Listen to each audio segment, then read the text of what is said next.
মাধব হাঁটতে হাঁটতে নদীর ধারে আসে এবং সে দেখে একটি কুমিরকে তিনজন জেলে মিলে খুব পিটাচ্ছে।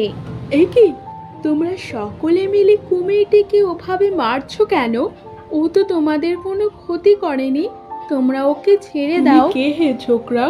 হ্যাঁ, আমরা মানছি কুমিরটি আমাদের কোনো ক্ষতি করেনি, তবে ক্ষতি করতে কত সময়?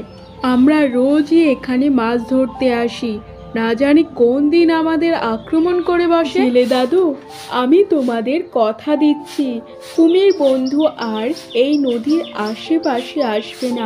মাধবের কথা শুনে জেলেরা কুমিরটিকে না মেরে সেখান থেকে চলে যায়। মাধব কুমিরটির প্রাণ বাঁচানোয় কুমিরটি মাধবকে ধন্যবাদ জানায় এবং বলে, বন্ধু, কোনোদিন বিপদে পড়লে আমায় ডাকতে ভুলো না। এই বলে কুমিরটি আবারও নদীতে চলে যায়। কুমির বন্ধুকে বিদায় জানিয়ে মাধব আবারও জঙ্গলের পথে হাঁটতে থাকে রানীর খোঁজে। হাঁটতে হাঁটতে সে দেখে কিছু লোক এক জায়গায় জমায়েত হয়েছে। কি ব্যাপার, তোমরা এত গভীর জঙ্গলে আগুন নিয়ে কি করছো?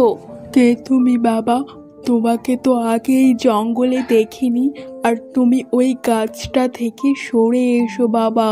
ওই গাছটির উপর রয়েছে একটি বিষাক্ত মৌমাছি। ওই গাছের মধ্যে আছে এক বিষাক্ত মৌমাছি, যার বিষে মানুষ পর্যন্ত মারা যেতে পারে।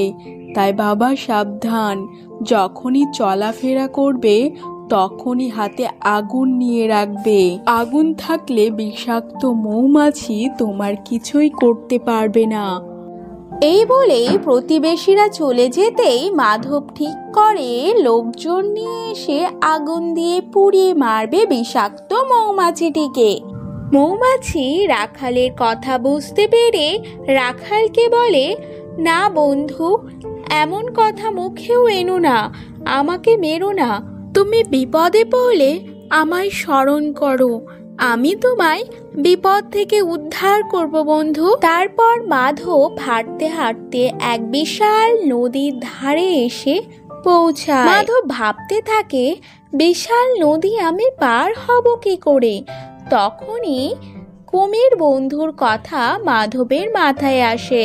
কুমির বন্ধুকে ডাকতেই কুমির বন্ধু তৎক্ষণাৎ সেখানে উপস্থিত হয় এবং মাধব কুমিরের পিঠে চড়ে নদীটি খুব সহজেই অতিক্রম করে